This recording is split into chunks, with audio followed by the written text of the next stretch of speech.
Welcome to the National Soccer Network, your home for soccer.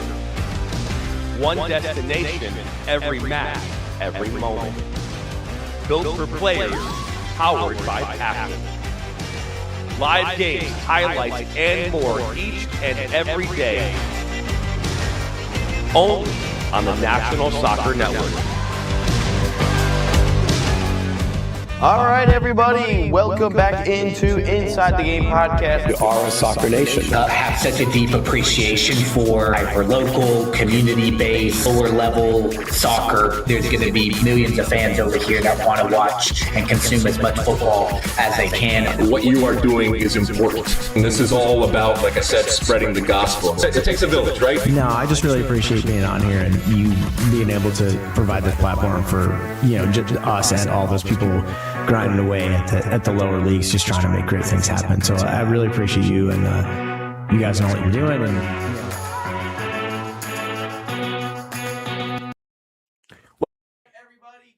Episode 312 of Inside the Game. My name is Ryan Glinsky. We got our producer, James Schofield, in the building today as we have a jam-packed episode yet again. The World Cup just continues and continues to produce. And obviously today is a special day because obviously the U.S. men's national team is in the knockouts today playing Bosnia. Shout out Thad Castle from Blue Mountain State. Have you ever been to Bosnia?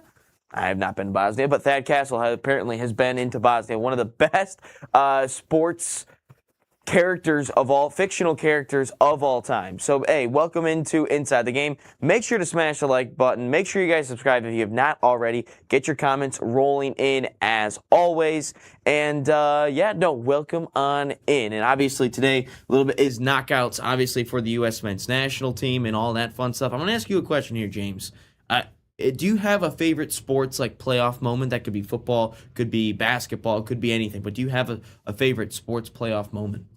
Oh man. I mean, honestly, for me, it was the Red Wings all the way. Because I was watching them, when they were the Dead Wings back in Bob Probert they are the days. Dead Wings right now. Yeah, exactly. So I mean, I loved it. Watching every playoff match during that. And then when we finally got to the Stanley Cup and we finally won it, I mean, I was outside banging my banging my pans and everything. I was freaking out. And then I think we won it for 3 more years or something like that. So Are you talking about so you're talking about the first one in 96? Yeah, okay, 96 and 97. Yep. Yeah, then I was like, I think I was like 9 or 10. Yeah, I was 9 or 10. And so it was just like a big moment for me. Yeah, they won 4 titles, or 4 Stanley Cups, rather, in 11 years. Yep. So I would say, personally, for me right now, it has to be either a Michigan National Championship in football or basketball. Probably the football. Actually, no, it's probably the Michigan football Rose Bowl victory in the CFP versus Alabama. That's probably my personal fave. But, moving on in here today, this is what we have a rundown for the show here today. We'll be recapping yesterday's matchups. Obviously, some really good ones in there. Was not as exciting as 2 days ago, but, I mean, there's really nothing that was going to cap it off. We also obviously have the Golden Boot heating back up again. Holland and Mbappe both score. Mexico curse isn't really broken, if we're being honest. USA versus Bosnia. Then, obviously, as we wrap up every single show, question of the day. Also, members-only content after the show as well for about 10-15 minutes after the fact. But anyway, also we got to notice John Collins signs with Detroit Pistons. Shout out John Collins and the Pistons making a move. I like it. Just hoping we make that move in the offseason. Get Cades Robin. But anyway, moving on into our first topic. Just a recap of yesterday's games. Ivory Coast loses to Norway, which, by the way, hey, Dad, that Rose Bowl win versus Bama is a top moment for me. It's a top moment for me, too, Dad. Stopping Jalen Milroe on the goal line. So shout out to my dad. Welcome to Ryan's dad. Well, thanks, Dad. Thanks for hopping in, Dad. He said he was going to hop in eventually, so he's in here today. But yesterday, Ivory Coast loses to Norway, and Erling Haaland just continues his dominant scores again. And by the way, I don't know obviously I think we do have a couple of EPL fans that have watched the show, as a regular. We do have Gabriel versus Erling Haaland. If you don't know what that all means, Man City versus Arsenal, whenever those two get together, there's always some sort of scuffle between Gabriel and Erling Haaland. Now we get it on the global stage, the World Cup stage. So excited for that. But again, Norway again yesterday. They get their first ever knockout victory of all time in, I want to say program history, but it's probably more appropriate to say federation history. So we'll go federation history for the sake of argument. But yeah, no, they get it done yesterday. Erling Haaland does what Erling Haaland does. Just finds his way inside the 6, finds his way in the box, just taps it in with his head or his foot. He taps it in with his foot yesterday. But Ivory Coast, I've always been a fan of the Ivory Coast simply because of 2014 and 2010. I always liked their teams with the Torres, Gervinho, Tiote, all those type of guys. They're just a fun team to watch. Didier Drogba, the other player I forgot to mention there, but they were always a fun team to watch. And then obviously bringing in a Jan Diamande this year, obviously starting in the actually played high school soccer in the state of Florida, went to the UPSL and making his way up the ranks, throughout the world. I know he's going to make a big move from RB Leipzig, potentially Liverpool, but he had a really good tournament, ends it yesterday. Obviously, we'd like to see him go a little bit further, but Norway has been stealing the show. Norway absolutely has been stealing the show. Every World Cup, there's always kind of that team that steals everyone's hearts. And Scotland, I think, for the most part, has been that. But Norway has actually been producing on the world stage as they advance to the round of 16. But, Odegaard, Holland, great performances again last night. Sorloth, great performances again. But we got to see the,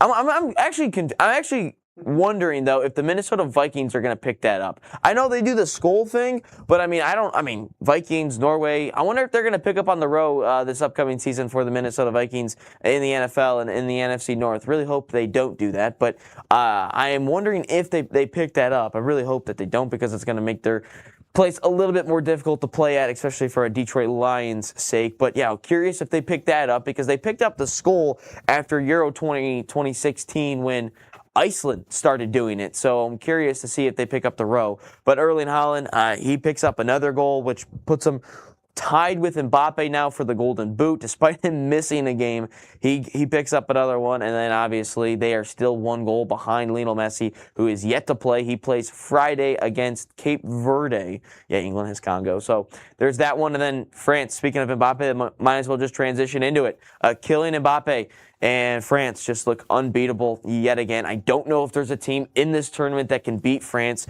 Too much firepower, whether that's Michael Olise, which he was robbed of probably goal of the tournament with that bicycle kick yesterday that hit off the inside of the post, went out. He was unbelievable. Doué, great performance again. Kylian Mbappe, do I need to say more? But that team is just they look unbeatable, man. They don't even look like from this planet. There's just so many superstars all over the place, whether that is from the back, midfield, goalkeepers, the bench even. The forwards, obviously, is what everyone is going to focus on, but this team is just so damn good, man. The team is unbelievable. Really interested to see how they get on in this tournament, but again, they will have Paraguay, which should be in reality, should be a tough one, an easy performance for France, a tough one for Paraguay as they got through Germany. I don't know if the magic is going to continue on, but no, shout out to them as they continue to get things done. Again, Mbappe, France, Olise, Doué, unlucky to not get goals in the first 30, 40 minutes of the match or whatever it was. Then Mbappe scores and then just obviously just continues to get things rocking and rolling. Great performance. I will say this real quick. I thought Isak and Gyökeres should have been a lot better this tournament. I said it, in the live stream not too long ago. Those two were horrible in this tournament. I don't know if that is just simply because of their team with Sweden, but those two were non-factors like the entire tournament. Outside of the Tunisia game, which they should have won, they should have dominated if we're being honest, but they were ghosts the entire tournament, those two. Isak and Gyökeres, their only goals came up against Tunisia, which, I probably could have scored against Tunisia, but their best forward player was Anthony Alenga. Alenga was the best player on that Swedish team. And those two, Isak and Gyökeres, who were probably the best striker partnership in the tournament, probably behind France, because, you have those three, but the best striker, actually, no, it is the best striker partnership because they're the only two strikers. Those guys are wingers. But those two strikers were horrible, I felt like, this entire tournament. Isak and Gyökeres should have been better. They weren't. They struggled at times. And the part was, it was Isak that struggled the most because Gyökeres was constantly getting mugged by every single defender. Physical battle every single game. Just his jersey getting ripped, jersey just getting grabbed everywhere. Gyökeres really could not do a whole lot. but Alexander Isak was just a no-show. It felt like the entire tournament. Gyökeres was making a little bit happen, but the best attacker was Anthony Elanga.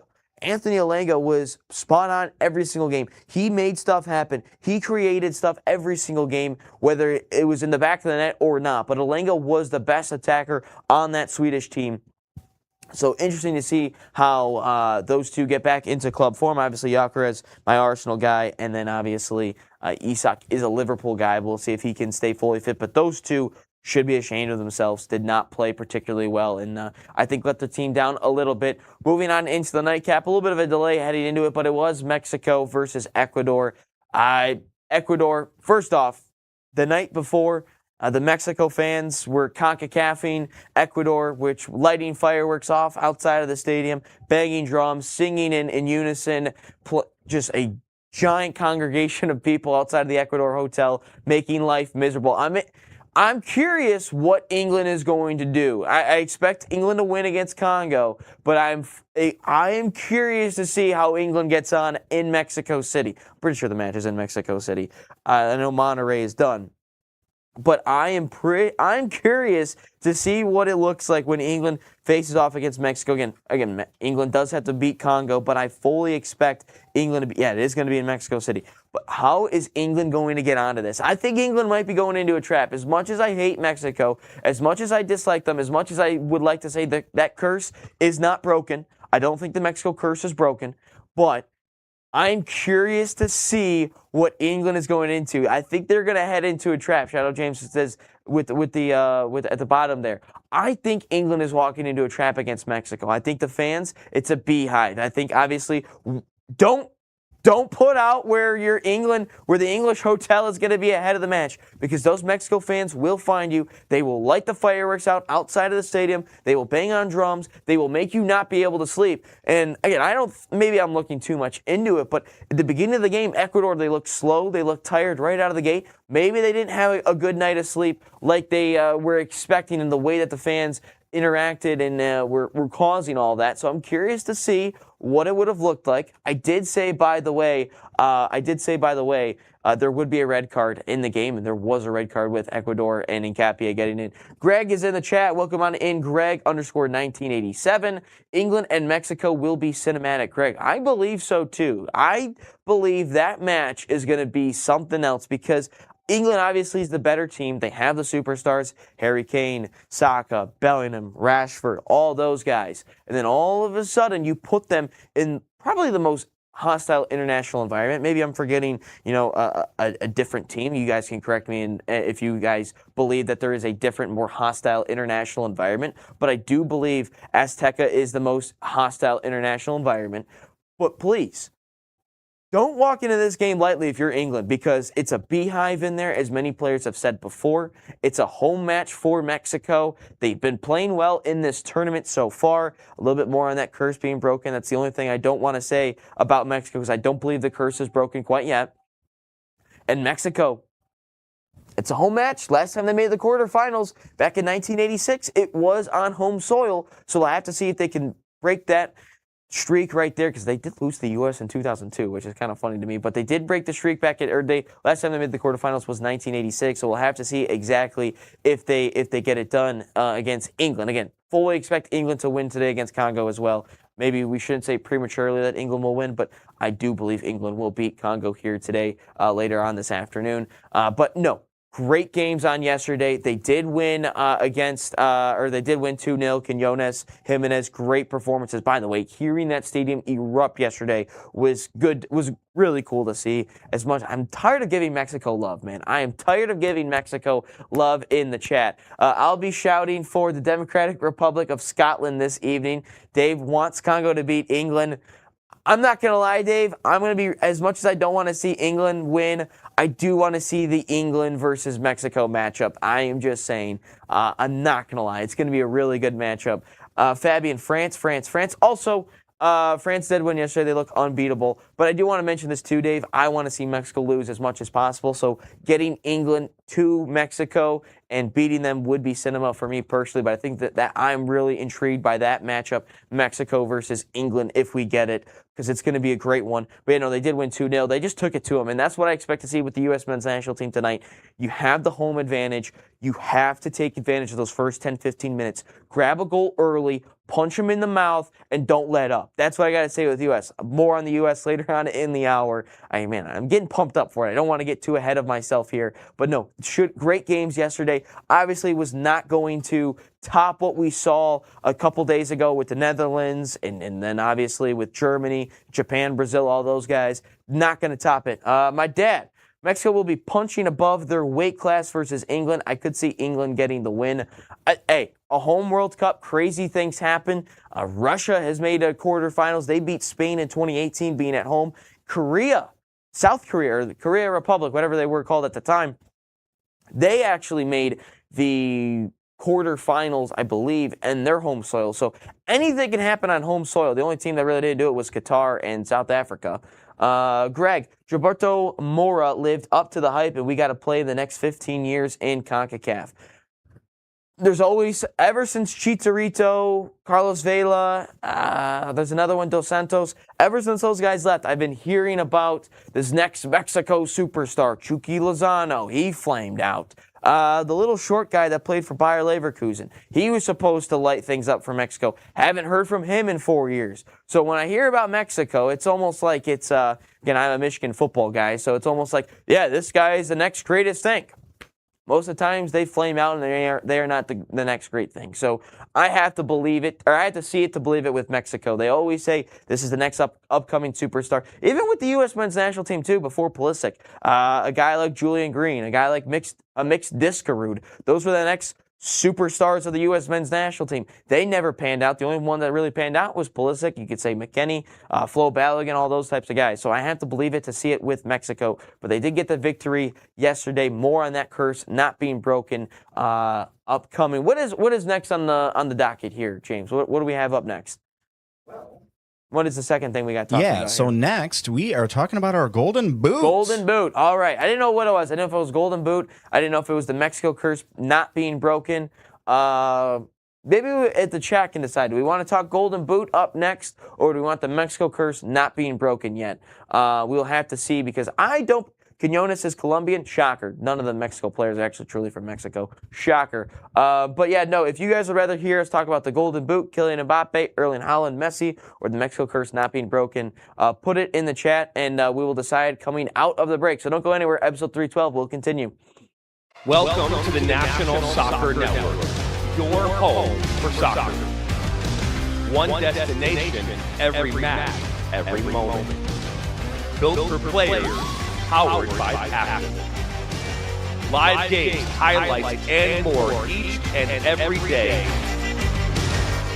Only on the National Soccer Network. The biggest stage in world soccer is here, and every goal changes everything. And now, FanDuel is giving you a reason to root for every single one. Introducing Every Goal Pays. Bet on the match and get bonus bets for every goal scored in that match. More goals means more bonus bets, and all you have to do is turn on your token. Are the U.S. going to go on a deep run, reach a semifinal, or even a final in the dream world? From the opening whistle to the final kick, let there be goals on FanDuel. Visit FanDuel.com to get started now. 21 and over, select states. For Kansas, in affiliation with Kansas Star Casino. 18 and over, DC, Kentucky, and Wyoming. Gambling problem? Call 1-800-GAMBLER or 1-800-MY-RESET. In Connecticut, call 1-888-789-7777 or visit ccpg.org/chat. In Maryland, visit mdgamblinghelp.org. In Massachusetts, visit gamblinghelplinema.org or call 1-800-327-5050. In New York, call 1-877-8HOPE-NY or text HOPE-NY. In Louisiana, call 1-877-770-7867. So the dream behind Irene's was simply to be a place where the community could come and gather. This is my hometown, we're raising our family here, and we just want to be a space where people can come together as a community and share a great meal. We've got golf simulators, we got pinball, live music, trivia nights, but we also have fresh, always homemade, locally sourced food, and we serve it with a sense of Gemütlichkeit. This is a German word that conveys a sense of warmth and coziness and belonging. We're excited to show off how we're growing and that this is the place to be. All right, welcome back in here to Inside the Game, episode 312. My name's Ryan Glinsky, James Schofield, our producer here today. Looks like we're going to be getting into the Golden Boot conversation here. So, which, by the way, shout out Irene's, by the way. Great place to get a bite to eat in Grand Blanc. Flint City Bucks did win yesterday against Midwest United. 4-1, I do believe, was the score. Great goals. We'll be posting those highlights later on our Instagram. I mean, you got to check out those goals. They were bangers and bangers and bangers. The Golden Boot does continue to heat up here. Mbappe added 2 yesterday, and then Erling Haaland added 1. Still 1 goal. Each player is 1 goal behind Lionel Messi. Messi is yet to play, but he does have Cape Verde, so he could easily kind of rack up some goals here. Let's see here.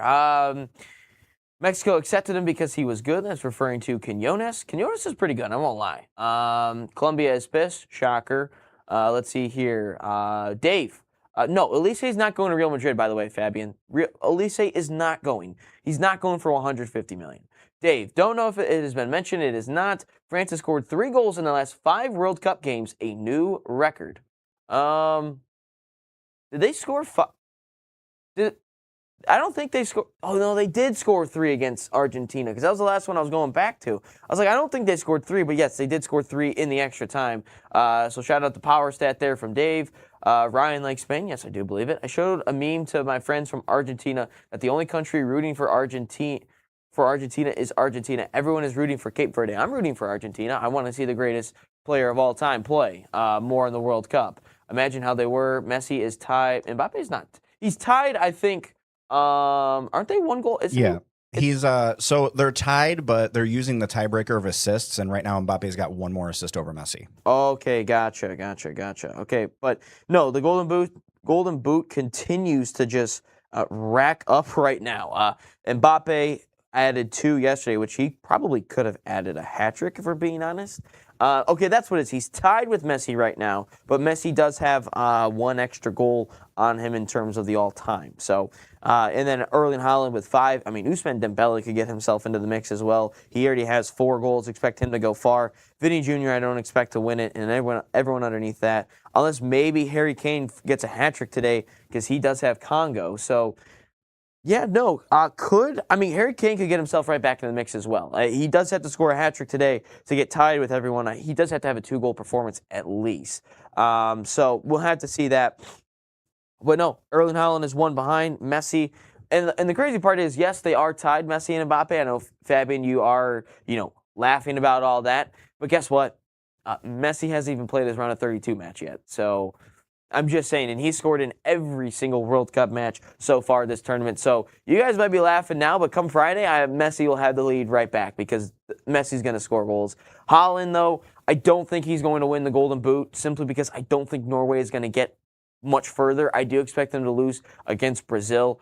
Gabriel is going to lock up Erling Haaland. Let's be real. I think Gabriel is going to lock him up. But I don't believe Erling Haaland is going to win it. I do think that it's going to be Messi or Mbappe. Messi, realistically, should, again, he's going against Vazinha. Yeah, he's only played 1 good game in his life. So it's whatever. But I do believe Messi is going to get to a semifinal at a minimum. I do believe Mbappe is going to get to a semifinal at a minimum because Argentina, relatively easy path to get into the semifinals. They don't have to play anyone tough. Maybe a Colombia, maybe a Switzerland they find in the quarterfinals. But that's it. I don't expect. I will go, wow. Vazinha, I will go ape shit if Vazinha gets a clean sheet against Argentina. He's not. Clear as day, he is not. No goalkeeper has kept a clean sheet on Argentina in God knows when, especially in a World Cup game. So the last one that I could probably think of is 2018 France. That's probably the last time when Pavard. Oh, no, maybe not. I don't remember. No, because they did score. Di Maria did score a goal in that game back in 2018. So maybe it was the 2014 World Cup final would be the last time. Someone might have to fact check me on that. The last time Argentina had a clean sheet or did not score. Cape Verde will not be playing Catholic League football. I'll tell you that right now, Fabian. Just stop on the hating on Messi. You just want Mbappe to win. But no, I expect it to be Messi or Mbappe. I think Haaland It's a cute story. It's going to end short. He's probably going to score 1 goal against Brazil, and that'll be it because Norway's going to get knocked out. Harry Kane could get himself back in the mix, but he does need to score 2 goals at a minimum today, which is very well possible simply because of the fact that he is going up against Congo, so he could rack up some goals. Then, if it happens, you got to shave your head. Not shaving my head, Fabian. I'm not shaving my head for it. I'll tell you that right now. The only person that's going to be shaving his head is James if the U.S. men's national team gets to a World Cup semifinal. James, are you still doing that, or are we done on that? I mean, come on. Hey, if it's on the internet, it's true. So I'm gonna have to do it. Yeah, I mean, believe let's be everything on the internet, guys. Yeah, believe everything on the internet is real, and that's what it is.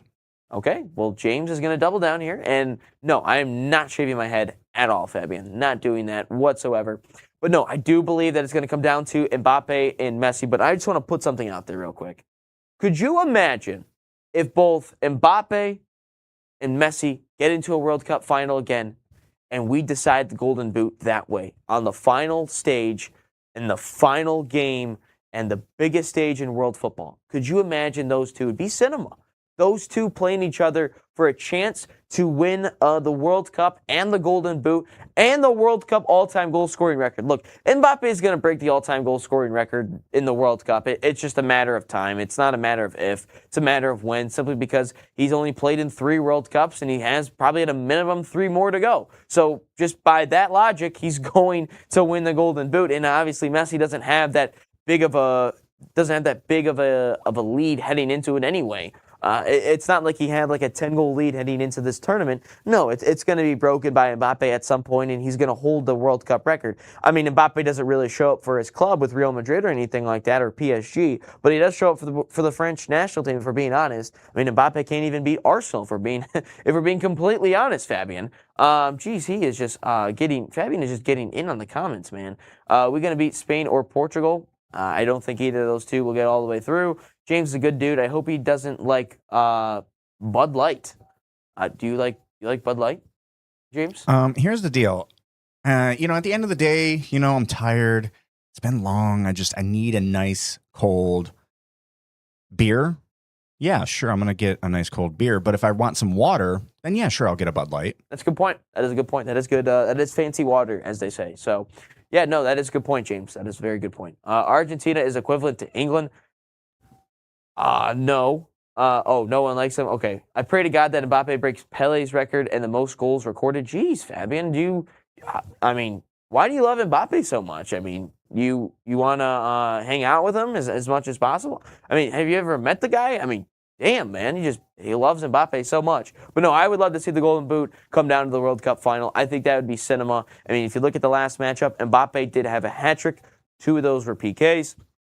And then Messi did score 2 in the World Cup final. 1 of those was a PK, but he did score 1 in the run of play. But no, Mbappe is the first player to score a hat-trick in a World Cup final and lose. But I'm really excited to see where this World Cup Golden Boot takes us. I do expect Mbappe.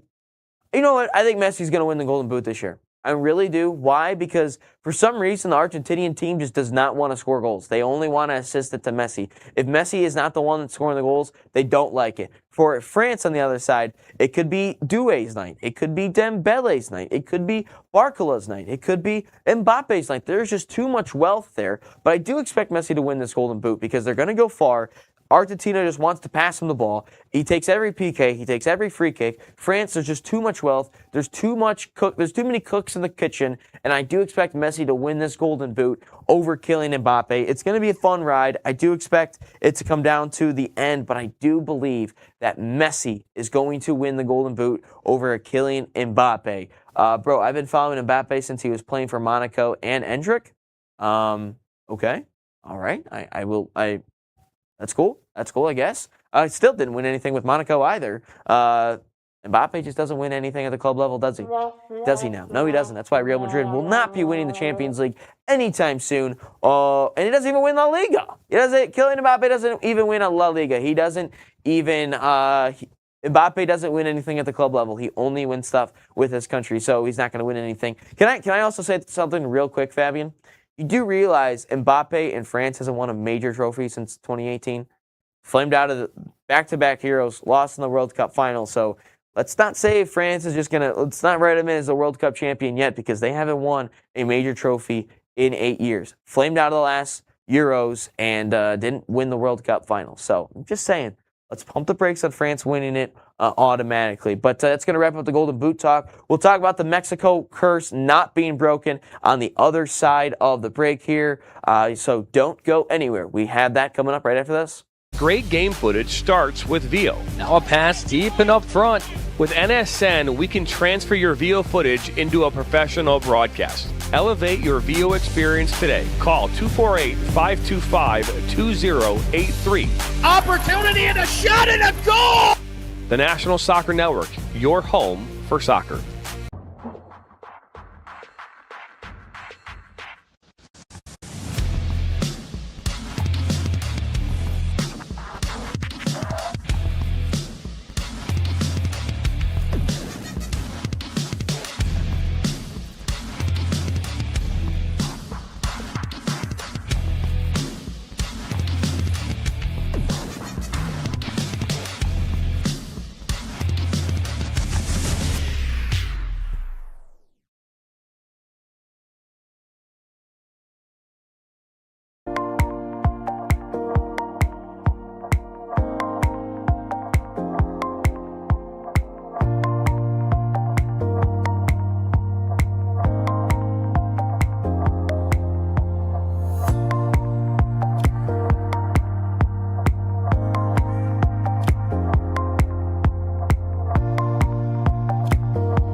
All right, welcome back, everyone, to Inside the Game. As we get into topic number 3, my name is Ryan Glinsky. We have James Schofield, the producer, making us look good here on the show. But yeah, no, topic number 3, Mexico curse is not broken yet. It is not broken. Here's why. So everyone talks about this curse with Mexico, right? And obviously, I'm a USA men's national team fan. They're my rival. I've given them their flowers already in this game. But is this curse truly broken? Is it though? So what is this curse exactly? What is it? It's the curse of the 5th game. And what they say is qualifying for this World Cup, or qualifying for the World Cup, is 1 game. And then you play the 3 group stage, that puts you at 4, and they don't get past the round of 16. So that is the fifth game. That is the curse. But if we are looking at it, they didn't have to qualify for this World Cup tournament. They didn't. They basically hopped on the pick. They got to pass the quarterfinals. No, Fabian, I'll get to that in a second. They hopped on the USA's back and was like, we'll do a bid with you. We'll automatically qualify. All right. So you didn't actually qualify for it. You bought your way in. So you didn't have to qualify. So that eliminates 1 game, right? You played 3 group stage games and you played yesterday. So that's 4 games. The 5th one is the curse. The 5th game is your curse. So they didn't play any games to qualify.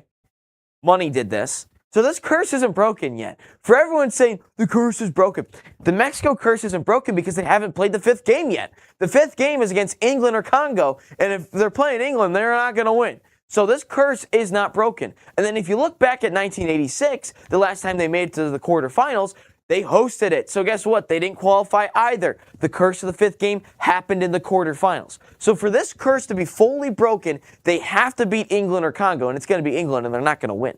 So this curse is not broken yet. So for every Mexico fan, the curse is lifted, the curse is broken. It's not broken because you haven't played the 5th game yet. That's why this curse isn't broken yet. And you played at home against an Ecuador side that really wasn't that good. So you took advantage of a shitty Ecuador team. So please, let's not get all on our high horse and saying, well, Mexico, we're so good. We've been beating everyone. You got a gift against Korea. Czechia wasn't very good. And South Africa wasn't very good. And you might say, well, Ryan, you're a little bit of a hypocrite because the U.S. hasn't done the same thing. I'm not on my high horse because the U.S. beat Paraguay, which, again, the Germany game makes the Paraguay game look a little bit better, and they beat Australia. Not on my high horse because of that, and they lost to Turkey. I am not on my... even if they beat Bosnia tonight, I am not on my high horse yet on the U.S. men's national team. I'm not drinking the Kool-Aid on the U.S. men's national team yet because they have not beat anyone legit yet. This whole CONCACAF thing, the 3 host nations haven't beat anyone good yet. They haven't. Canada lost their hardest game. USA on paper lost their hardest game. And Mexico hasn't played anybody yet. So that is why. If England and Mexico were to go out and beat England, if Canada were to go out and beat Morocco, USA were to go out and beat Belgium, then we can have that conversation. But the 3 CONCACAF teams haven't done shit yet. They've done nothing. So for all those CONCACAF fans out there, well, you know, these teams are just so good. The CONCACAF team, we're finally taking it to them. We haven't beat a soul yet. We haven't beaten a team with a pulse yet. So enough with the talk. And for those Mexico fans that are jumping up and down, the curse is lifted, the curse is that. We haven't gotten to the 5th game yet. The 5th game is against Congo and against England. If you win that, you can say the curse is lifted. But we are at the 5th game now. If you guys actually qualified for the World Cup, yes, you would have the curse broken by now. However, you hopped on the back of the USA and were like, we'll qualify for it. We'll qualify. We'll do the joint bid. So it isn't broken yet. Enough with this broken curse garbage. It's not there yet. And we got Fabian, USA, yeah, red, white, and blue baby for tonight. James, am I crazy here for saying the World Cup curse for Mexico isn't broken yet? Please help me out here. Am I crazy for saying that? No, we're still very much in the Aztec gold phase. Okay, gotcha. All right, I'm just making sure because I don't want to sound like a crazy man, but I'm pretty sure they didn't qualify for this World Cup because I always thought it was crazy enough to say that qualifying for a World Cup counted as a game. So if you are counting qualifying for a World Cup as a game, being a host country does not count as qualifying for the World Cup. Where are most of these games being hosted at? Oh, the USA. That's interesting how it works. So, Fabian, thank you. He's not calling me crazy either. So this World Cup curse is not broken. It strictly is because you did not qualify for this World Cup. You simply hopped on the back of the USA and were like, take us to a World Cup bid.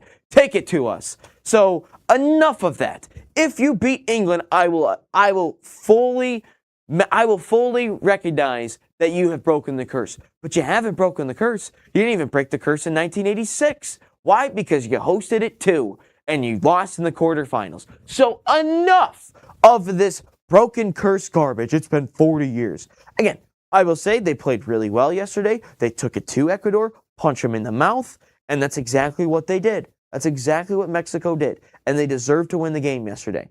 But I am just saying you're crazy because you're like Infantino. Bro, oh my God, Fabian, stop it, bro. Stop it. But no, I don't rig the World Cup. I don't do anything with the World Cup.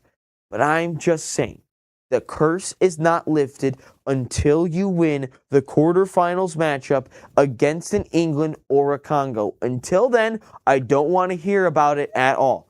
I don't want to hear it. And you were at home too, so let's not act like it's not like you defied all odds. You were at home. It was a home game for you in the World Cup. You beat an Ecuador side that really wasn't that good. So enough of the crap here. Let's cut the shit here, Mexico fans. Enough with it. Mbappe lover, Fabian. That's exactly what I would say. That's exactly what I'm saying. Enough with the crap here with the Mexico fans. Until you win it, until you beat England or Congo, I'm not recognizing it. I'm sick and tired of this curse now. It still exists because you guys did not qualify for this World Cup. You didn't. And, I mean, am I wrong with the facts there? I mean, you guys strictly did not win the World Cup. It's as simple as that. It's as simple as that. You did not qualify for this World Cup. Therefore, that does not count as one of your games. So you've only played 4 games. You haven't gotten to the 5th one yet. So enough of it. But anyway, do you want to get into let's move on here. Do you have any thoughts on here, James, about the curse not being broken? No, but I do want to point out, though, I want to go back to when, talking about the banging of the pans and all the good stuff that Mexico might be doing here coming up. Psychological warfare, that's what's coming up here with Mexico. So yeah. I'm interested to see, though, if they play like they could have qualified is basically what I'm interested to see. Okay. All right. And Quinones is not Mexican. You are 100% correct on that one, Fabian. But no, the Mexico curse is not broken because you did not qualify for the World Cup. It's the same thing as the USA. It's the same as Canada. And CONCACAF, you have to beat someone good for the world to recognize you. You've only beat South Africa. You beat a shitty Ecuador side. For the USA perspective, you beat Australia and you beat Paraguay. Both of those sides aren't really that good. So enough of that. You've got to beat someone good. So I will fully recognize that CONCACAF has really done something in this World Cup. If USA beats a Belgium, Canada beats Morocco, and Mexico beats England. Well, let's just say how it is. It's going to be England that wins today. It's going to be a thrashing. So enough of the crap here. But yeah, other side of the break, we will have the U.S. men's national team versus Bosnia knockout game. I'm fired up. I'm excited. We'll be talking about if Christian Pulisic is going to be fully healthy for it. And then, yeah, I would agree, Fabian. If they beat England, we can shut up. But until then, we can't say until then we can say all we want. Is Pulisic going to be fully healthy? What are some of the keys to the game? How is Bosnia going to play? Excited for all that. We'll have the U.S. men's national team on the other side of the break. So don't go anywhere. Episode 312 continues. The biggest stage in world soccer is here, and every goal changes everything. And now, FanDuel is giving you a reason to root for every single one. Introducing Every Goal Pays. Bet on a match and get bonus bets for every goal scored in that match. More goals means more bonus bets, and all you have to do is turn on your token. Are the U.S. going to go on a deep run, reach a semifinal, or even a final in a dream world? From the opening whistle to the final kick, let there be goals on FanDuel. Visit FanDuel.com to get started now. 21 and over, select states. For Kansas, in affiliation with Kansas Star Casino. 18 and over in D.C., Kentucky, and Wyoming. Gambling problem? Call 1-800-GAMBLER or 1-800-MY-RESET. In Connecticut, call 1-888-789-7777 or visit ccpg.org/chat. In Maryland, visit mdgamblinghelp.org. In Massachusetts, visit gamblinghelplinema.org or call 1-800-327-5050. In New York, call 1-877-8-HOPE-NY or text HOPE-NY. In Louisiana, call 1-877-770-7867.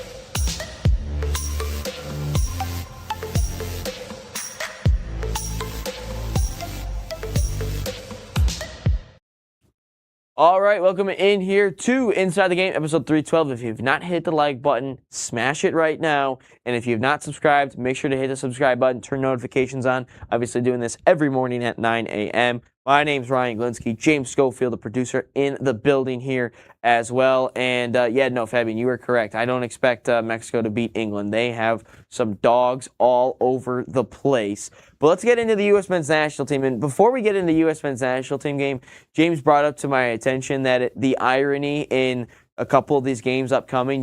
Today is Canada Day, I guess. So USA is playing on Canada Day. So yeah, that is the irony. And then Canada is playing on the 250th anniversary of it, of America on July 4th. So the irony of the USA playing on Canada Day, and then obviously Canada playing on our day, July 4th. So that is kind of interesting. So I'm curious to see how it all unfolds. I love the irony. It's almost like they called each other up and like, hey, can you cover my shift today? Let's just trade shifts. Exactly. Fabian, I was chatting with my son, and the semifinals should be England-Argentina on one side, other France versus Spain. But Ryan is a Messi lover. What can we do? You're an Mbappe lover. What can we do? Hey, Messi at least wins Champions League and wins La Liga. Mbappe can't do that. But anyway, USA versus Bosnia here tonight, 8 o'clock. Obviously, catch us right here back on National Soccer Network. YouTube, Watch Party, Roku, Facebook, all that fun stuff. You can catch the USA Watch Party here. I think it's just going to be myself here tonight. But anyway, looking at the game. We have a potential of winning our first knockout game since I don't like tattoos, so I'm not getting a tattoo. I'm not a big fan of tattoos. So you got to get one, Ryan. You got to get a tattoo. I'm all right. No, I don't have anything against tattoos. I don't want them. I know you've got a couple tattoos. Yeah, My mom and sister have tattoos, but I don't know, because I don't know if there's something that, like, in 10 years I look at my tattoo, I'm like, damn, that just looks stupid. I mean, I don't want to get one, you know? So here's the trick. When I was first getting my tattoo, if you ever want a tattoo, before you get one, you spend a year waiting to get it. You put it on your phone wallpaper, you put it on your desktop wallpaper, you put it in the mirror, you put it above your ceiling, everything, right? So you see the picture of your tattoo everywhere for a year straight. And after that year, if you are not sick of the sight of it, get the tattoo. Okay. All right. I will, again, that's not a thing for me. So, anyway. I will not be getting a tattoo anytime soon. But again, cool that people like them. Is if it all looks good. But no, we'll not be getting a tattoo. But looking at USA, have an opportunity to win our first knockout game since 2002. Amina says now No, I'm not getting a tattoo, Amina. I'm not getting one either. I am just not getting any tattoos anytime soon. But again, enough with the tattoos. Let's get with the U.S. men's national team versus Bosnia. Have you ever been to Bosnia? Shout out Thad Castle. But USA plays tonight. First time to get a knockout victory since 2002. And this has to be the most favorable matchup for the U.S. men's national team ever, at least since I've watched. And if you look at the betting odds, I think Bosnia is at plus 430 to actually win this match. So USA is relatively a heavy favorite for the most part. I would say they're a moderately to heavy favorite in this game. USA, I think, is at a minus 750 to win tonight. So they do. It looks like Vegas expects USA to win to win today against Bosnia. But this has to be the most favorable matchup I've ever seen. In 2010, you played Ghana. That is probably the most even matchup I've ever seen the USA in a knockout game, because USA won the group, Ghana did not win the group, and it felt like a favorable matchup. They obviously lose in the knockouts. And then in 2014, USA versus Belgium. Belgium was one of the favorites to win that World Cup, or at least a dark horse to win it. They made it relatively far in the World Cup. They made it to the quarters. Then in 2018, did not qualify. Then in 2022, we played the Dutch. So again, didn't expect to be a favorite in this one. But this is the most favorable knockout matchup I've ever seen the USA in. I'm not saying this is a pushover. I'm not saying we're going to win this game by 3-4-0, because I don't think that's the case. I do think it's going to be a physical game. I think it's going to be a difficult game for the USA to maneuver and manage. If we just look at the World Cup knockouts so far, Paraguay was supposed to be a rollover for Germany. That wasn't the case. You look at the France-Sweden game, it took them a minute to get things rolling. You look at Brazil, they were expected to beat Japan relatively easy. That didn't happen. Netherlands-Morocco, that was just a really good game as a whole. But it's going to take a little bit special to break down this Bosnia team. They're very stout defensively. They're defensively sound in that 4-4-2. And that is where a guy like a Christian Pulisic is going to thrive in a game like this. Christian Pulisic has an opportunity to, I don't want to say etch his name in U.S. men's national team glory, but when you think about it, we haven't won a knockout game since 2002, so potentially he has an opportunity to etch his name in USA men's national team glory. But he has an opportunity to take over this game. A 4-4-2 setup for Bosnia. Again, we'll get more in depth on this game and the lineups and everything like that in our members only right after the show here today. If you haven't already, make sure you guys join the members only program here, doing it Monday, Wednesday, Friday, an extra 10-15 minutes after the show. So if you guys want that exclusive content, go ahead and head over there. But Pulisic and Balogun are going to be the two most important three. I'm going to give you three most important players in this matchup. Pulisic, McKennie, and Balogun. Why do I say that? Yes, they lost to Ghana. But why do I say that? Because you're going to play in a low 4-4-2. They're going to put so many guys behind the ball. You have got to be creative. And the USA has never had a Christian Pulisic before. We've never had that player that can take his defenders on, split defenders, create chances for other players. Like Dempsey and Donovan, sure, but not to this level. Not to this world level. And that's exactly what Pulisic does. I look back at that Paraguay game, and I think about it. Paraguay is going to most likely do the same exact thing Bosnia was going to do, right? It's going to be sit back behind the ball and try to play a counterattack. I do think Freeman's going to be big, especially defensively, but not in the I'm looking more on the offensive side of things for the USA. But those three players are going to be so big because they have to create and generate offense for the U.S. men's national team. They've got to find ways to put the ball in the back of the net. And that's why I say the first 10 minutes of this game is so, so critical. You've got to go out there, USA, punch them in the mouth early, and don't let up. That's exactly what the USA's got to do. And I look at Pulisic, I look at Balogun, and McKennie. One of those guys has got to come up with a goal. Whether it's another own goal too, I don't really know. But for some odd reason, the USA, whether it's right out of the break or right before the break, like if you look at their goals, they mainly show up, besides I think the Balogun second goal, the majority of these goals show up at the end of games, the beginning of the games, or right around halftime. So between then, we've got to find a way to get goals in that little stretch. But USA, Pulisic, you've got to take your defenders on, you've got to beat them, and you've got to take care of business. Balogun, you've got to put, when you have an opportunity, Balogun, Pulisic, whether that is I don't know who else is going to be out there, a McKennie, an Adams, a Tillman, whoever it is. If you have an opportunity, take it. You better put the ball in the back of the net. Because this Bosnia team, they're tough, they're difficult to break down, they're tough to play against. They are going to... You're not going to have many clear-cut opportunities. It's going to be probably a lot of half chances, and maybe you get the ball kind of bounce in, but you've got to take care of your opportunities. On the other side for Bosnia, what makes them difficult? Again, I have to have their names in front of me because I don't know how to pronounce their names off the top of my head. Milwaukee Messi, Esbir Berekovic, Baharatikovic. I don't know how to say it. The other one, Karim Alabegovic. I like that one a lot easier to say. I'm just going to say Milwaukee Messi. That's referring to Baharatikovic. And then Alabegovic, I'll say his name. That's relatively easy. And Edin Dzeko. And then obviously my guy, Sead Kolasinac. But looking at those two players, Milwaukee Messi and Alabegovic, those two players are going to be crucial for their attack. They're going to get isolated in one-on-one opportunities, and you look at it with our defenders. You got to look at a guy like an Alex Freeman, an Anthony Robinson, a Serginho Dest that might have to defend those guys in one-on-one opportunities. You have got to win those one-on-one duels. You cannot allow shots outside the box. You cannot give them enough airspace. It almost feels like when you're closing out a shooter in basketball. If they're a shooter like a Steph Curry, you can't allow too much airspace. You've got to get up on their hip. You cannot allow so many shots. You've got to block shots. You got to get bodies in front of shots. And that's what I also think Bosnia is going to do defensively. But defensively for the USA, you've got to do the same thing as well. And that's why you've got to get guys like a Christian Pulisic, a Flo Balogun, a Serginho Dest, whatever it is. You've got to get those guys as many isolated one-on-one opportunities as possible. You've got to be able to do that. You might have to overload one side. You might have to overload the right side to allow a Christian Pulisic to get one-on-one. You have an Anthony Robinson overlapping. That's what you have to do. But that's what I'm expecting the USA to do, especially offensively. Defensively, though, Edin Dzeko is definitely going to be someone to mention, especially on the aerial duels. Ream, Richards, Freeman, whoever it is, do not let Dzeko out of your sights because this guy is a good player. He's old, I get it, but he is still a prolific striker of all time. He's the most prolific striker of all time for Bosnia.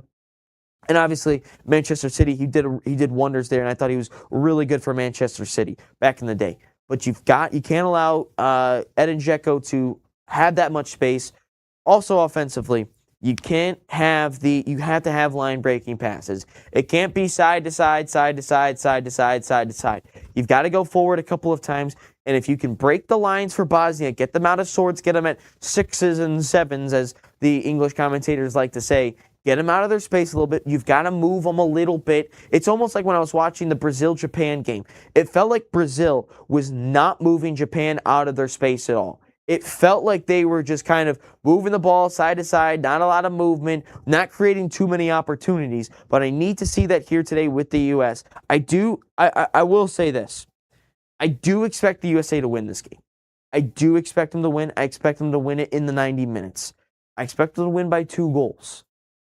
But it is going to be a difficult game. And another thing that worries me, I meant to mention this, but I meant to say this.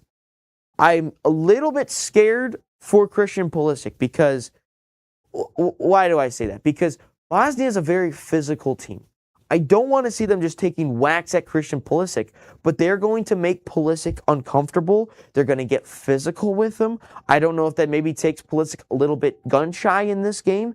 I don't know if he doesn't want to take on defenders one-on-one as much, but I am just saying it is going to be difficult for Christian Pulisic to get by in this game.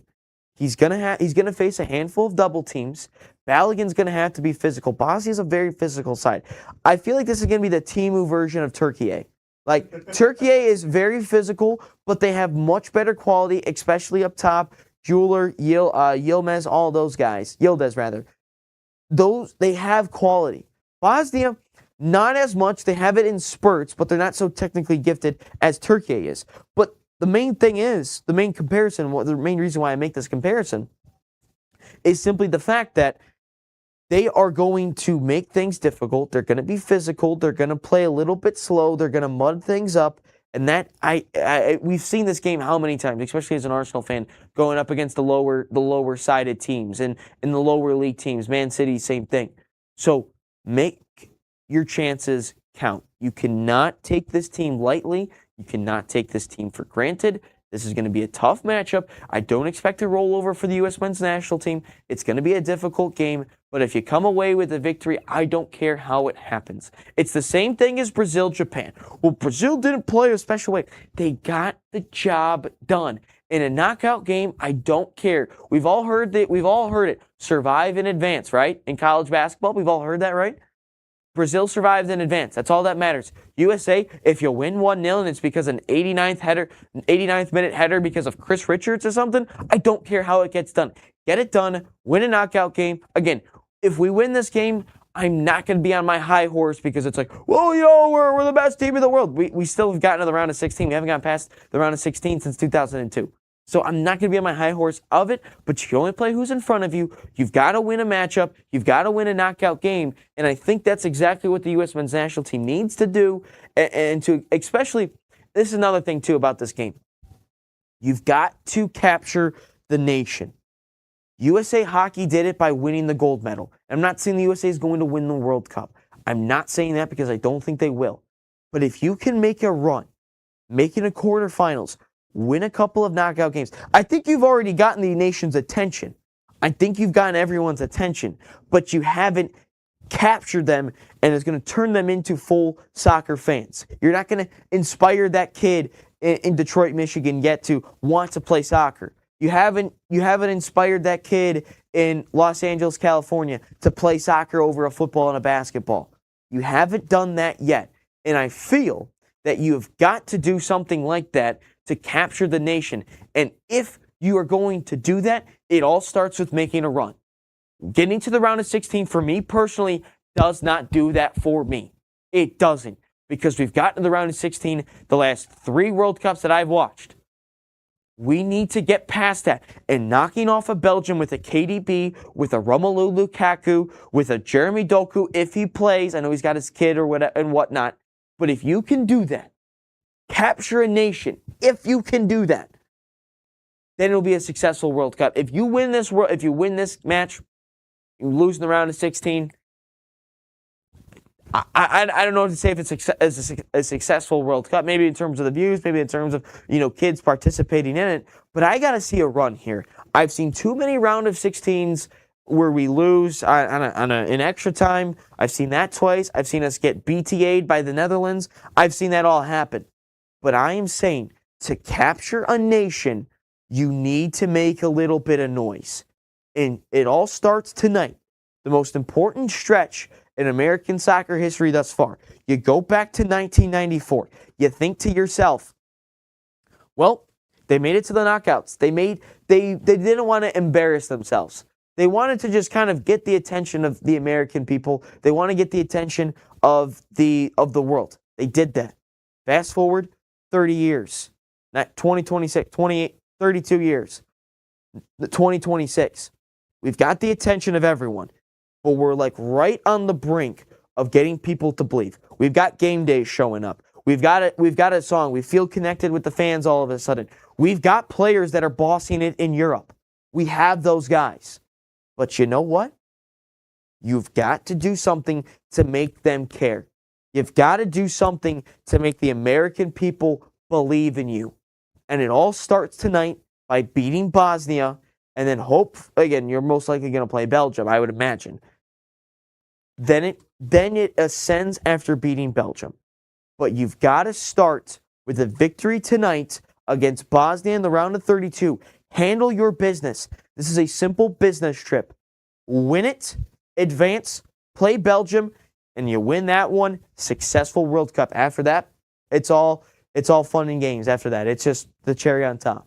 That's exactly what it is. I'm forgetting the phrase after, like when you've already done something, and then after that, it's all just fun and games. After that, I'm forgetting the exact phrase. James, maybe you can help me out if you know the exact phrase.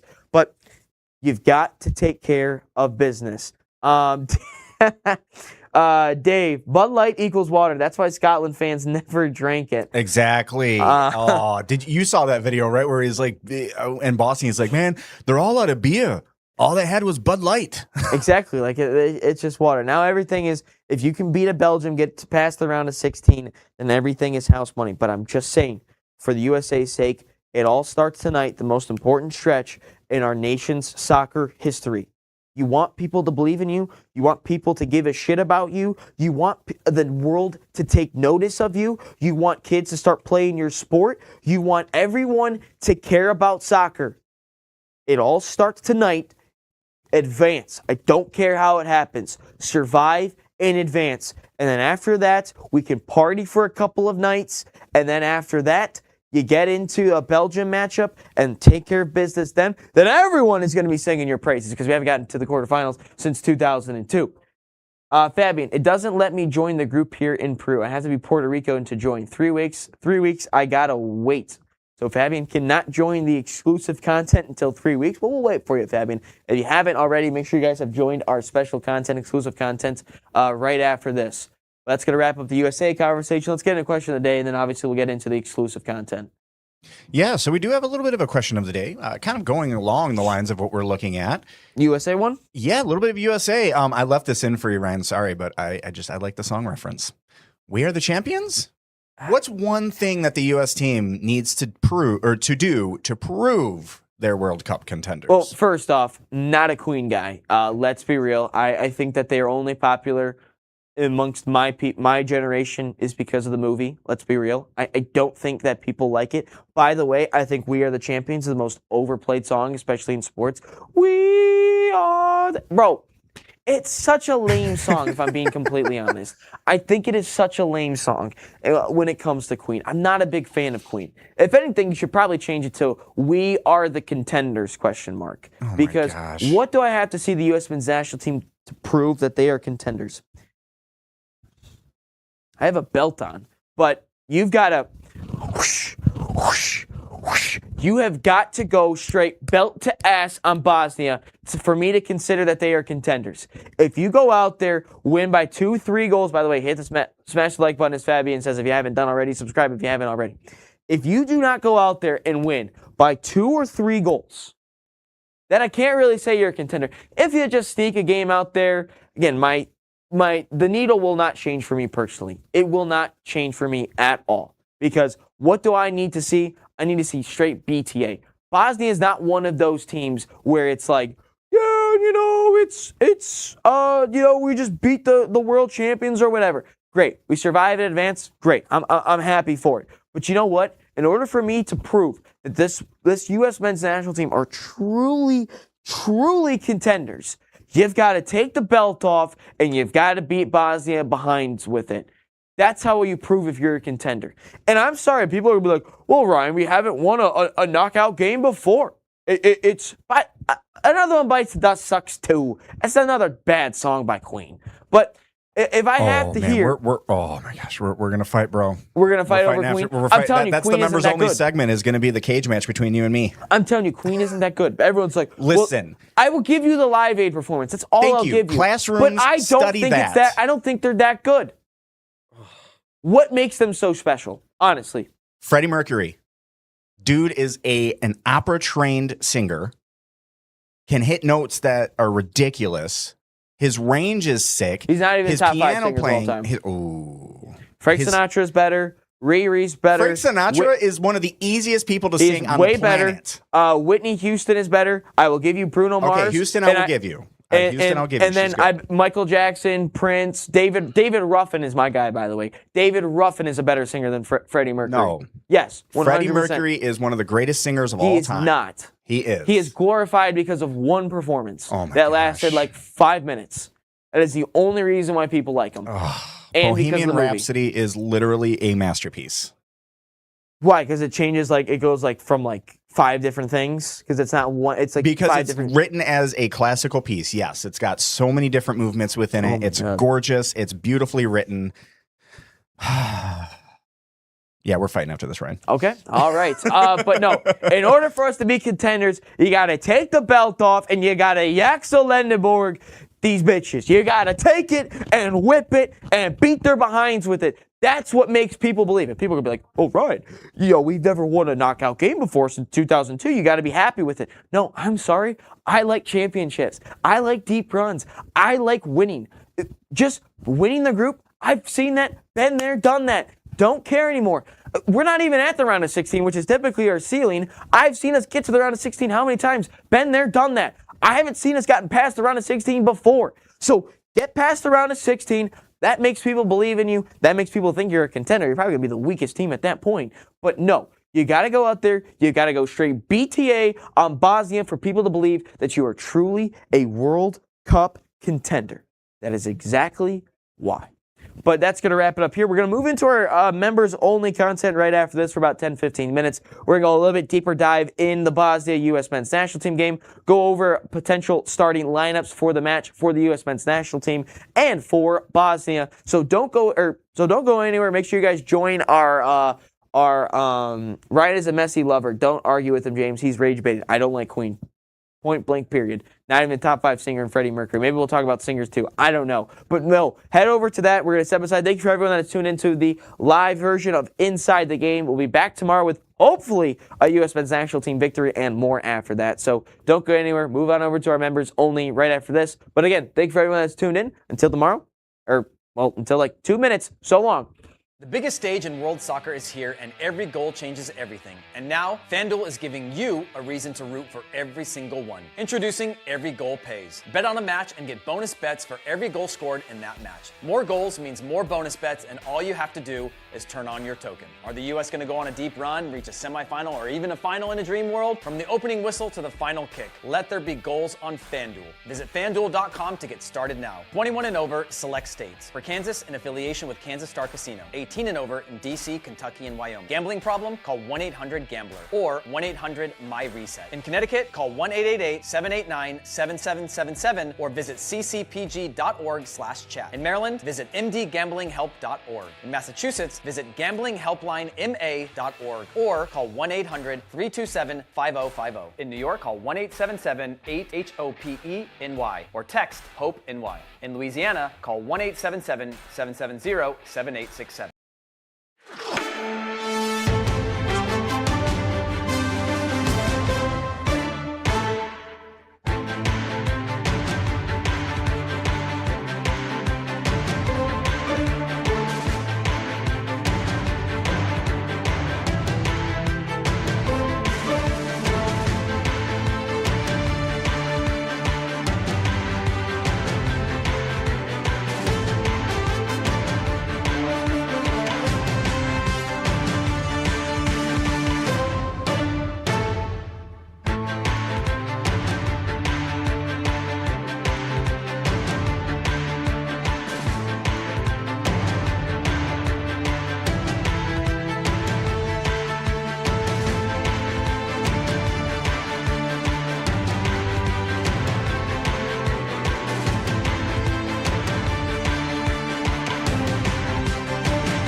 All right, everybody. No, this is full. I can't tell this one. Welcome into the exclusive content of our members only here on Inside the Game. Appreciate anyone that is hopping in at all. Again, we just continued our U.S. men's national team conversation over from the whole Bosnia thing.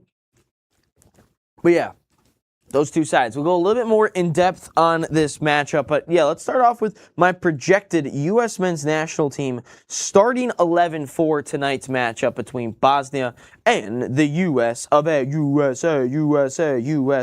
So here's what we're going to do. So definitely not going to do what we did against Turkey. So we are actually going to play some real players and not some bums that we did the other matchup. But here's how we are going to start this one off. I'm simply just going to go with the way we played against Paraguay. I think that was our best team that we've ever fielded, really.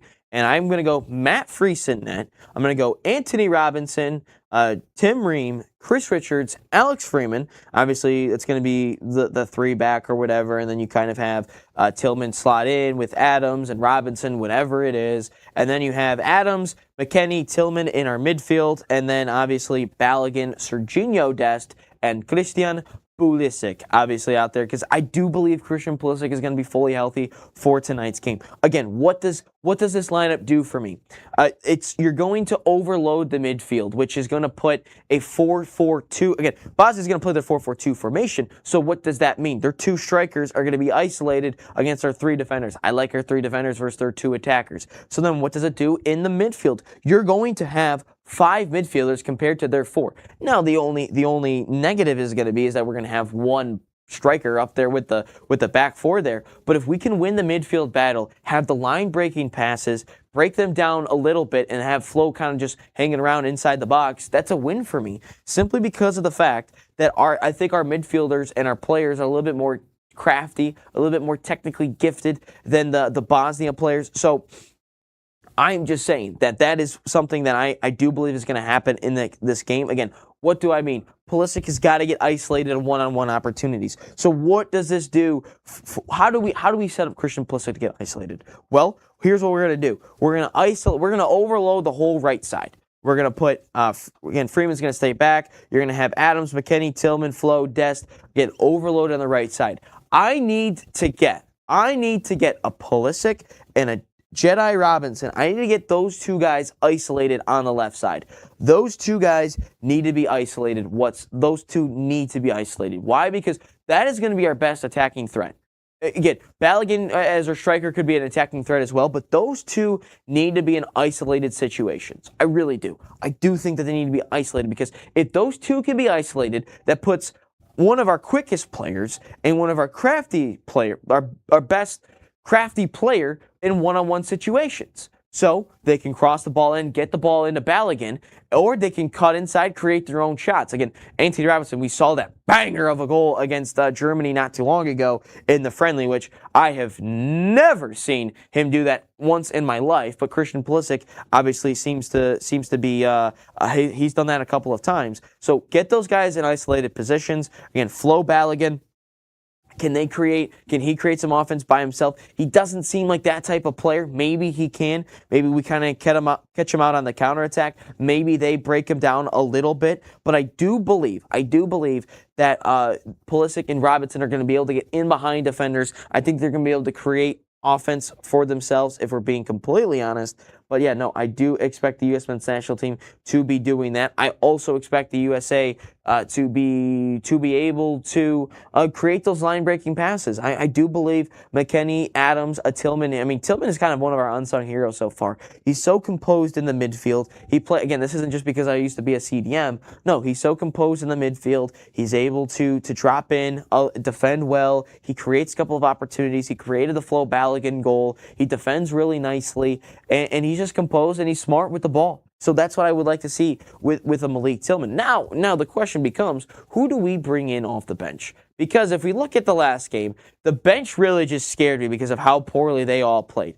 But if I were to bring someone in off the bench, I think this is a Haji Wright game. I've been clamoring for a Haji Wright game. I think this game suits him nicely. Physical battle, back to goal, playing the ball off into the attackers for the United States. I firmly believe that. And then you look at a guy like maybe a Gio Reyna comes in. Reyna played well with this starting 11 before. But then outside of that, maybe an Austin Trusty comes in to try to see the game out. I do expect that. And then maybe a Ricardo Pepi comes in, and also maybe a Sebastian Berhalter, which he has surprised me so far in this tournament. I did not expect Sebastian Berhalter to play the way that he has so far. Sebastian Berhalter has been very good in this tournament for whatever reason. I don't know why he has been good, but Sebastian Berhalter has been relatively good this tournament. I expect him to make a little bit of an immediate impact going forward for this U.S. men's national team. I expect him, again, he's going to get chippy. He's going to put his foot in. He's going to get tackles. I expect him to do that here tonight as well. Now, for score prediction,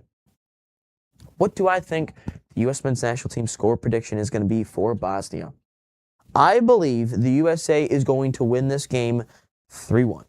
I think that we are going to get an early goal. Like I said, punch him in the mouth. We are going to get a second goal. We're going to go up 2-0 by the end of the first half.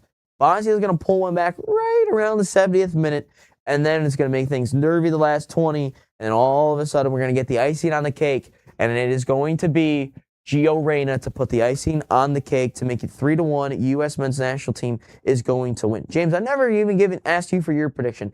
Do you think the USA is going to win tonight? You know, I think they're going to win, but honestly, I think in the first half we might see them kind of underestimating Bosnia a little bit. Okay. And so I feel like Bosnia is going to come out with the first goal. That's my prediction here. I think Bosnia is going to get that first goal in the half. Almost, I don't want to say a repeat of Japan, but I kind of can see, seeing the U.S. team kind of feeling out Bosnia in that first, not really doing much, maybe even a boring matchup. And then that second, though, Bosnia is going to get that first goal in the first half. And then that second half, I think the U.S. is going to really, get those afterburners kicking in. And I think they're going to pull off a 2-1. Okay, well, I can't deal with that stress, James. You can't put that stress on me. I'm putting that stress on you. Why? Because I said Queen sucks? Queen, yeah. Hey, man, we all like stuff. We all dislike stuff. But, I used to have that argument before on the show about Queen. I'm not a Queen guy personally. I think it's mainly because the We Are Champions song, bro. I hate that song. You know what? Being in sports, I would assume, it is played out. I will admit it's played out just like, what's that one song, that instrumental? It's the one that they always play like on the intros. For what? It's in like all the sports, man. They always play that one. It's like a keyboard thing. It's like, and then it comes in done. I'm trying to remember the song. Oh, because every sport kind of has like their own different theme song. Yeah, but I'm saying that's the one where like if you're ever in a stadium or anything, it's the one that's like got all that like echoing going on, and it's like that key. Oh fuck, what's it called? I don't know. I can't remember. It goes like dun dun dun dun dun dun dun. Are you talking about like the walkout thing? Yes, that. Oh, you're talking about the Bulls music. Where it's like, it is the Bulls. So it's like, yeah, but like everybody uses it now. Yeah, because it got popular because of the whole. That's what it was. Thank you. It was the Bulls that made it. It got popular because of the Netflix documentary, The Last Dance, because no one was doing anything during COVID. So that got popular because of that. Again, I could care less about that song. But no, Queen, amazing. There's a reason why stuff gets played out. It's because they are amazing. They're on the Rock and Roll. They're in the Rock and Roll Hall of Fame. The Rock and Roll Hall of Fame is overrated. I'm not gonna lie. They got rap groups in there. That's true. They have like they allowed any destroyed it and branched out way too much. Like you can have a rap. Again, I'm not disrespecting those rap groups. No, but they should have their own Hall of Fame. Exactly. That's why I don't think the Rock and Roll Hall of Fame is that sick. Yeah. If they kept with the rock and roll, yes. But to put Wu-Tang in there, to put Ice Cube in there, it's funny story about that. Dolly Parton? Yes. She actually turned down the nomination. Really? She was supposed to be in the Rock and Roll Hall of Fame. She's like, I've never made a rock album. That was her excuse. Yeah, she then made one. She's like, yeah, fine, I'll have to make a rock album then. But she's like, no, I'm a country star. Respect. Not Dolly Parton's. She's a saint on earth, but yeah, I've been to Dollywood. Dollywood's pretty sick. But back to Queen, Rock and Roll Hall of Fame. They have a star on the Hollywood Walk of Fame. They are, let's see, what else? Let's see. They're in the Grammy Hall of Fame. They have the movie. They have the movie. They have the Grammy Lifetime Achievement Award. They won Single of the Year with Bohemian Rhapsody. They've been nominated numerous times. Their guitar player is a freaking physicist. an astrophysicist who built his guitars that he played. I mean, it's just other than Freddie Mercury. Mind you, Freddie Mercury is the all-time best for me. He's my favorite. My dream concert would be like Stevie Ray Vaughan on guitar. Ooh, Freddie Stevie Mercury Ray Vaughan's singing. a dog. Exactly. Maybe throw in some Clapton, even though I don't like him as a person. But no, in general, though, Queen is one of the greatest bands of all time, just by the awards, by the sheer fact that you ask almost any artist since, one of their influences I can almost guarantee is going to be Queen. Almost 9 times out of 10. Every time. Okay. I'll take your word for it, but again, not a fan. I'm singing it every day I come in now. I'm singing "We Are the Champions." I'm doing it, and I'm gonna do it the exact way that they used to do it. I'm gonna start off with "We Will Rock You" and then go into "We Are the Champions." Okay. Again, I've never watched a live music outside of Live Aid. That's the only time I've ever seen it. But The best anyway, concert ever. that's going to wrap up Inside the Game, our exclusive content here, as hopefully the USA does get the victory against Bosnia. Also, maybe we just turn into music arguments. I don't know, because that'd be a good one too, James. But you want anybody who watches, like anybody who's been saying that they want to see me disagree with Ryan, let's do music, because I'm a musician, man. I will get fired up. Let's do it. All right, let's rock and roll with it. See what I did there. But anyway, that's going to wrap up Inside the Game 312 and also our exclusive content. Again, do this every Monday, Wednesday, Friday, and obviously we'll be back tomorrow for today with the watch parties and for Inside the Game itself. So make sure you guys stay tapped into our local socials: YouTube, Instagram, TikTok, Facebook, all that fun stuff. So again, see you tomorrow. Until later on today. So long. All right, everybody, welcome back into Inside the Game podcast. We are a soccer nation. Have such a deep appreciation for hyper-local, community-based, lower-level soccer. There's going to be millions of fans over here that want to watch and consume as much football as they can. What you are doing is important. And this is all about, like I said, spreading the gospel. It takes a village, right? No, I just really appreciate being on here and you being able to provide this platform for, us and all those people grinding away at the lower leagues, just trying to make great things happen. So I really appreciate you, and you guys know what you're doing, and